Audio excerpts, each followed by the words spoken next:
Good evening दोस्तों, कैसे हैं आप सब। मैं राहुल आप सबको आपके अपने चैनल पे स्वागत करता हूं। तो जैसा कि हमने कल आपको एक सूचना दिया था कि आज से हमारा 2027 के बोर्ड एग्ज़ाम को टारगेट करते हुए हम आपके लिए मैथ का डेली पहले चैप्टर से टॉपिक वाइज करके क्वेश्चन आपको लेके आएंगे, जिसमें हम प्रयास करेंगे कि हमारा कोई भी टॉपिक छूटे ना। और उसी बेस पे आज हम आपके लिए लेके आए हैं जो हमारा पहला चैप्टर है वास्तविक संख्याएं, जिससे कम से कम तो 10 नंबर के सवाल देखे जाते हैं। 10 से 15 भी आते हैं, क्योंकि 10 तो आपके ऑब्जेक्टिव में ही आ जाते हैं और 5 यहाँ से सब्जेक्टिव में भी आते हैं। तो ये जो चैप्टर है रियल नंबर, इसमें हम आपको टॉपिक वाइज लेके चलेंगे। हर टॉपिक आपको इस तरह से बताया जाएगा कि आपको फिर उस तरह के सवाल में किसी भी प्रकार की कोई भी परेशानी का सामना नहीं करना पड़ेगा। और आप इसके माध्यम से, आप हमारे वीडियो के माध्यम से अपने सवालों का रिवीजन करिए टॉपिक वाइज करके। आप जहां भी पढ़ रहे हो, कोचिंग संस्थान में पढ़ रहे हो, अपने विद्यालय में पढ़ रहे हो, अपने बुक से सवाल को लगाने का प्रयास करिए। आप बिल्कुल 100% सवाल को हल कर पाएंगे। और प्रीवियस ईयर के सवाल, यानी कि जिसको हम लोग क्वेश्चन बैंक के नाम से जानते हैं, पिछले सालों में पूछे गए सवाल, उन सवालों को भी हम यहाँ पे लेके आने का कोशिश करेंगे, आप उनको हल करिएगा। तो चलते हैं हम आज जो हमारा चैप्टर है वास्तविक संख्या, उसके पहले टॉपिक की ओर। हमारा पहला टॉपिक जो है, टॉपिक नंबर 1, पहला टॉपिक है यूक्लिडियन विभाजन। यूक्लिडियन विभाजन में हमको मुख्य रूप से पढ़ना क्या है? तो यूक्लिडियन विभाजन में हमको मुख्य रूप से एचसीएफ के बारे में जानकारी प्राप्त करना है। लेकिन जानकारी एचसीएफ के जो हल करने की प्रक्रिया है, एचसीएफ के हल करने की प्रक्रिया यूक्लिडियन विभाजन एल्गोरिदम से। तो सबसे पहले हम लोग यहाँ पे जानेंगे कि एल्गोरिदम आखिरकार होता क्या है। तो एल्गोरिदम क्या होता है कि एक सुपरिभाषित चरण, जिसकी एक श्रृंखला है। एल्गोरिदम सुपरिभाषित चरणों की एक श्रृंखला है जो एक विशेष प्रकार की समस्या को हल करने की विधि प्रदान करती है। विशेष प्रकार की समस्या से कहने का मतलब है, आपको 2 प्रकार की संख्याएं दी गई होंगी और उसमें कहेगा कि एक यूक्लिडियन विभाजन एल्गोरिदम के माध्यम से इसका मासा चाहे लासा आप ज्ञात करें। तो यूक्लिडियन क्या हो गया? यूक्लिडियन एक विशेष प्रकार की विधि है, क्योंकि हम लोग लासा और मासा ज्ञात करने की विधि जो है, सामान्य तरीका, वो हम लोग पढ़ चुके हैं। लेकिन यहाँ पे जो है एक विशेष विधि है। ठीक है, तो अब हम लोग चलेंगे यूक्लिडियन विभाजन एल्गोरिदम होता क्या है। तो यूक्लिडियन विभाजन एल्गोरिदम जो है, ये 2 धनात्मक पूर्णांकों का मासा परिकलित करने की एक तकनीक है। यानी मुख्य रूप से हमको इसमें यूक्लिडियन में पढ़ना क्या है? तो मासा पढ़ना है। अब मासा को हम लोग एचसीएफ भी कहते हैं। ठीक है, एचसीएफ का पूरा नाम क्या होता है? तो हाईएस्ट कॉमन फैक्टर। यानी कि जितनी भी तरह की संख्याएं हमारे पास दी गई होंगी, उन सभी संख्याओं में जो सब में शामिल होगा वो संख्या ही हमारा क्या होगा? मासा होगा। तो इस तरह से इस टॉपिक में हमको मुख्य रूप से यही पढ़ना है, यूक्लिडियन विभाजन एल्गोरिदम। और यूक्लिडियन विभाजन एल्गोरिदम का एक सूत्र होता है A बराबर BQ प्लस R।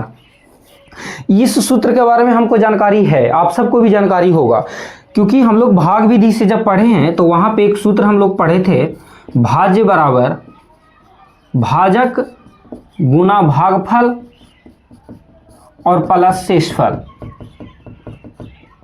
भाज्य बराबर भाजक गुना भागफल प्लस शेषफल। और यही सूत्र आगे आके हमारे यूक्लिडियन में A बराबर BQ प्लस R बन चुका है, जिसमें हमारे पास भाज्य जो कि A दी गई संख्याओं में सबसे बड़ी संख्या होगी। ठीक है, फिर भाजक दी गई दूसरी संख्या होगी जो इससे छोटा होगा, भाज्य से क्या होगा? छोटा होगा। तो अब हम लोग चलेंगे, कुछ सवाल को हल करेंगे, देखेंगे कि हमारा यूक्लिडियन विभाजन एल्गोरिदम आखिर हल कैसे होता है। तो चलते हैं हम लोग अब सवाल की ओर। हमारा जो सवाल है वह है 272 और 1032, फिर दूसरा सवाल है 455 और 84। तो सबसे पहले हम लोग दूसरे सवाल को हल करते हैं। ये थोड़ा सा देखने में आपको आसान लग रहा होगा। 455 और 84 हल कैसे करना है? तो यूक्लिडियन विभाजन एल्गोरिदम पे ही हल करना है और इसमें ज्ञात हमको करना है एचसीएफ यानी मासा। ठीक है, तो सबसे पहले हम आपको बता दें कि अभी जो हमने आपको बताया था कि यूक्लिडियन विभाजन एल्गोरिदम का हल करने का एक जो सूत्र होता है, वो सूत्र है A बराबर BQ प्लस R। इसी सूत्र पे हम हल करते हैं। हमारा मासा निकलेगा कैसे? तो मासा निकालने की जो प्रक्रिया है, हम भाग देते रहेंगे। हमारा ए यहाँ पे बी बनेगा, फिर बी ए बनेगा, फिर जो बी होगा फिर ए बनेगा, स्टेप बाय स्टेप करते चलेंगे। आखिरी में हमारा जब शेषफल आर, जिसको हम लोग कहते हैं शेष, जब तक हमारा आर यानी कि शेषफल 0 प्राप्त ना हो जाए तब तक हमको इस प्रक्रिया को जारी रखना है। तो चलते हैं, देखते हैं इस कैसे सवाल को हम लोग हल करते हैं। तो अगर स्टेप से करें तो फर्स्ट स्टेप हमारा क्या आएगा यहाँ पे कि 455 बराबर 84 गुना क्यू प्लस आर। तो 455 हमको प्राप्त करना है। 84 में अगर 5 से मल्टीपल किया जाए तो 4 पंजे 20 और 8 पंजे 40 और 2 42, यानी कि 420। ठीक है, 420 के बाद हमारे पास बचेगा क्या? 35। अब क्या है, पहले स्टेप में जो हमारा बी था वो दूसरे स्टेप में हमारा ए बन जाता है। यही प्रक्रिया आपके आगे भी चलती रहेगी। जो दूसरे स्टेप में जो हमारा बी रहेगा, तीसरे स्टेप में वो ए बनेगा। तो दूसरे स्टेप में जो हमारा बी था पहले स्टेप में, वो दूसरे स्टेप में हमारा ए बनेगा, और दूसरे स्टेप में जो आर है वो हमारा बी बनेगा। तो 35 में अगर 2 से गुना करेंगे तो 35 दूना 70 होके हमारे पास बचेगा कितना? 14। अब हमारा तीसरा स्टेप चलेगा।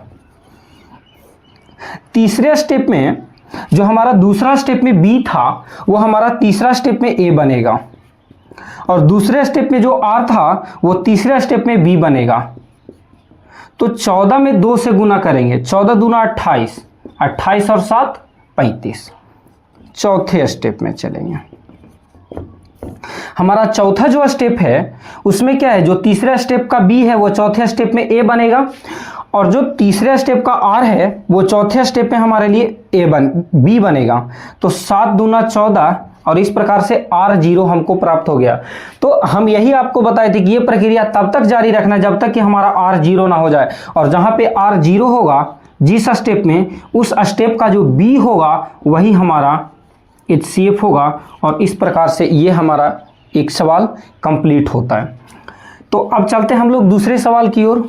तो दूसरा सवाल हमारा था कि 272 और 1032।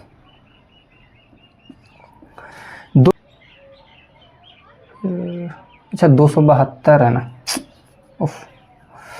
272 है, तो 2 तिया 6 और 27 तिया 81, यानी कि 816। अगर 816 लगाएंगे तो यहाँ से हमारे पास बचेगा 216। अब आगे आएगा 272, तो 216 हमारे लिए बनेगा बी, एक बार गुना होगा तो बचेगा 16 और 56 होता है 72।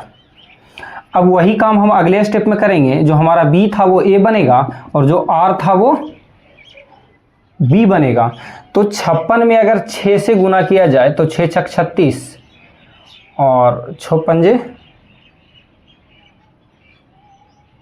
नहीं 216 है ना, तो 6 तिया 18 और 5 तिया 15 1 16। 4 बार में कितना आ जाएगा? 6 चौक 24, 5 चौक 20 और 2 22, यानी ज़्यादा हो जाएगा। तो 3 बार हम लगाएंगे। 3 बार लगाने के बाद आ रहा है हमारा 168। तो 216 से 168 घटाएंगे तो 16 से 8 गया तो 8, और ये बच गया 10 से 6 गया तो 4, यानी कि 48।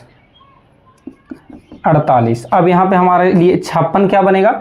56 बनेगा ए, और 48 बन जाएगा बी। तो 48 एक बार में लगेगा, 48 और 8 56।